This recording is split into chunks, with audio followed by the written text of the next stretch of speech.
Well, we're about to talk about censorship and difficult issues, and so we'll turn to the Middle East. The latest flashpoint is metal detectors. More importantly, where those detectors are outside the Al-Aqsa Mosque in Jerusalem, an area considered sacred to both Jews and Muslims, emblematic of the entrenched, enduring conflict between Israel and Palestine. The installation of the security devices has triggered the bloodiest clashes with Palestinians in years, with 7 people killed in separate incidents since Friday. The latest saw 2 Jordanians killed and an Israeli wounded at the Israeli embassy in Jordan. But how are these flare-ups reported outside Israel? Our panellist John Lyons has written a book on his 6 years as a Jerusalem correspondent called Balcony Over Jerusalem, out today. And John, in the book you talk about the way in which foreign correspondents in Israel censor themselves. So let's look at this story. We had Shin Bet, the security agency in Israel that keeps very close tabs on Palestinian activists, say pretty much tear down this metal detector. This is counterproductive. It stayed in place, and we've seen the bloodbath that ensued. I mean, in a different nation, that would be the story. It doesn't seem to be the story here. How do you assess the reporting of this issue? Well, I think Akiva Elder, one of Israel's top journalists, has reported recently in the last few hours that Shin Bet and the army have both opposed these metal detectors. So as far as I can see it, if you look at it in journalistic terms, the story is the security experts say don't have the metal detectors because this is the single most sensitive spot in the Israeli-Palestinian conflict, which has been 50 years in occupation. And, you know, so... That's not the lead paragraph in any reporting of this story. The lead paragraph, I think, if you look at it objectively, should be a major split between the political leadership of Benjamin Netanyahu, who wants to do this, and the security services. This, Ariel Sharon in 2000 went to the same area, and that sparked the third intifada. More than 4,000 people were killed. Netanyahu knows that this is the most sensitive. There's a deal with the Jordanians that we administer this area, and yet against security advice, the Prime Minister of Israel is doing that. In a way, that's the story, but it probably won't be reported as such. And the broader point that you make with examples in the book from your time reporting out of Jerusalem is that foreign correspondents in Israel censor themselves. And you recall the story of sitting down and talking to a leading correspondent from Agence France Presse, and you said, who does this? And what did he reply? Right. He replied, everybody. And he's one of the toughest bureau chiefs around. As part of the book, I interviewed the New York Times, The Economist, Reuters, AFP, and I found a common trait. Reuters even has their own special words that we're allowed to use that won't upset the Israelis. And I went there with the view that I'd been in Washington and New York, I would report it as I saw it. But every time I would write about settlements, something that's factual, you get targeted as a journalist. If you write the truth of what you see in front of you in Israel and the West Bank, you will be savagely targeted. Antony Loewenstein? Yeah. Are you being targeted by the different factions or by the government or security forces? Well, let's put that to Antony Loewenstein. You know, you've reported from Israel for years. Is that your experience? I've just been living there for the last year and a half in Jerusalem, and what John says is correct. I mean, I've been writing about this for 15 years. The way it often works is a journalist who is critical, Jewish, non-Jewish, Muslim, Palestinian, Christian, whatever. If you write critical of the settlements, if you write critical of the occupation, if you write critical of the Israeli government, if you're critical of the way the Israel lobby in Australia, in my view, perniciously and dishonestly pressures media organisations from the ABC and others, and governments, you will be targeted, privately or publicly. Do you face the same from the Palestinian lobby? I'm sure there are plenty of journalists who have been caught up in complaint mechanisms. There's a lobby that exists. Mm. It is small but growing. It has influence, but it's relatively insignificant. That's more just the nature, I think, how political power works in this country. But I think one of the things that you find, anyone who spends time in Israel or the West Bank or Gaza, which, as John said, is now occupation for 50 years, and it's now, in my view, permanent. We have to ask ourselves why so many people in the media and the political elites, including in Australia, refuse to say the reality. Occupation as permanence is something that is ugly, and I've spent a lot of time speaking to Israelis, Palestinians. I was in Gaza 2 months ago, which is now under blockade for over a decade. There needs to be far more honesty with politicians here and journalists that don't give in to Israel lobby bullying, which happens all the time.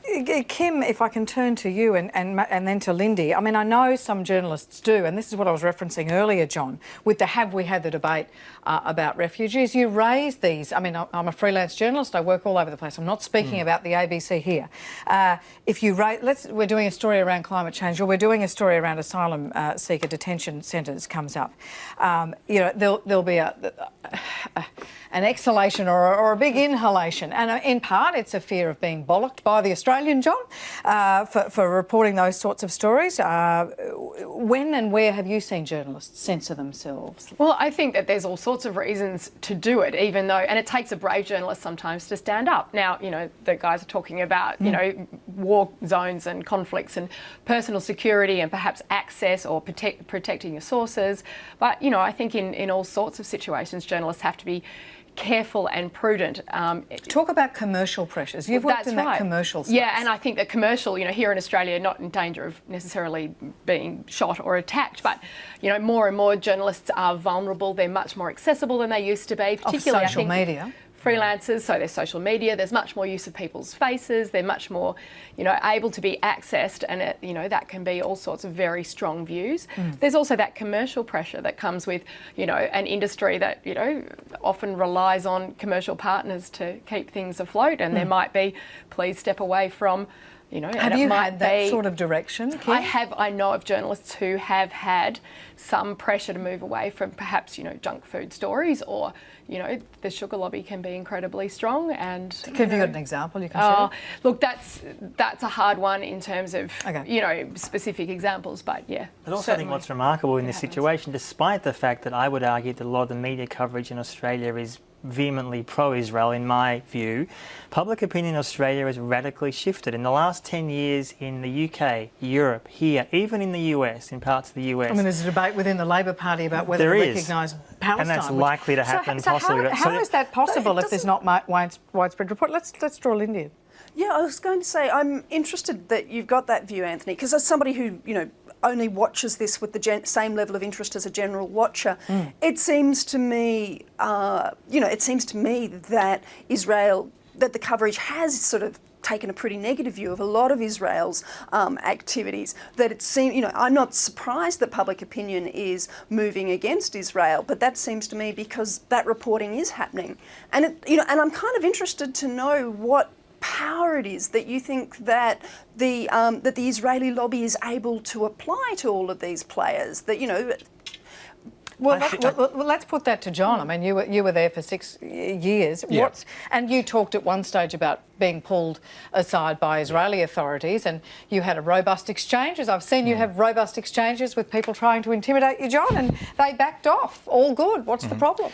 Well, I've written a chapter in the book called The Lobby, which is about the Australian lobby, essentially, and it looks at the various trips that all sorts of politicians and journalists and everybody takes. Relentless caravans coming through Jerusalem. That's the subtle part of it. And that's funded by the Israeli lobby in Australia? Sure, by different groups, but I can tell, and it's in the book, from my own experience inside The Australian, which is a very strongly pro-Israeli newspaper, but my editors, the pressures upon them, which they've talked about for the book. So these are ways... how is that pressure brought to bear? Well, the pressure is it's made clear that they're not happy with your performance, and the endless complaints. And I did a Four Corners report 2 years or 3 years ago, and then you're tied up for months and months defending it. In the end, we defended every claim, but official complaints.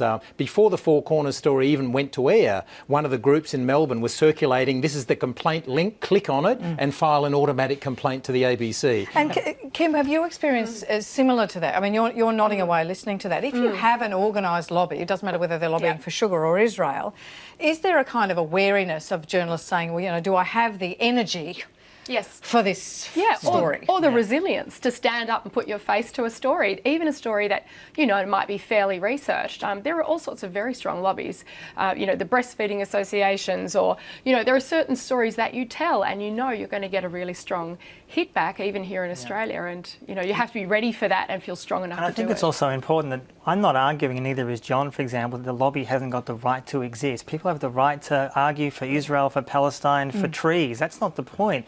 The point is that groups like AJAC and the Jewish Board of Deputies and others are so belligerent and far right. They're supporting Israeli government policy which is pro-settlements, pro-occupation, anti-Arab and deeply racist. That's the problem. And that's why you have in the US and here growing numbers of Jews and others who are coming out and saying, you know what, we don't share that kind of view what Israel should be in the future. There's so many, we're now nearly out of time, but there's so many pressures on journalists. You can see why the fake news narrative from President Trump feeds in, doesn't it? It's actually not about fake news, it's about how much news is fit to tell, how That's much right. news you can stand to tell. And how you can tell it. And how you tell it, very good. We could keep going, we may do after you leave us. That is it for The Drum on Air. Thanks to our panellists, Kim Doherty, John Lyons, Antony Loewenstein and Lindy Edwards. Thanks, Lindy, in Canberra, and I'll see you tomorrow night. Good night.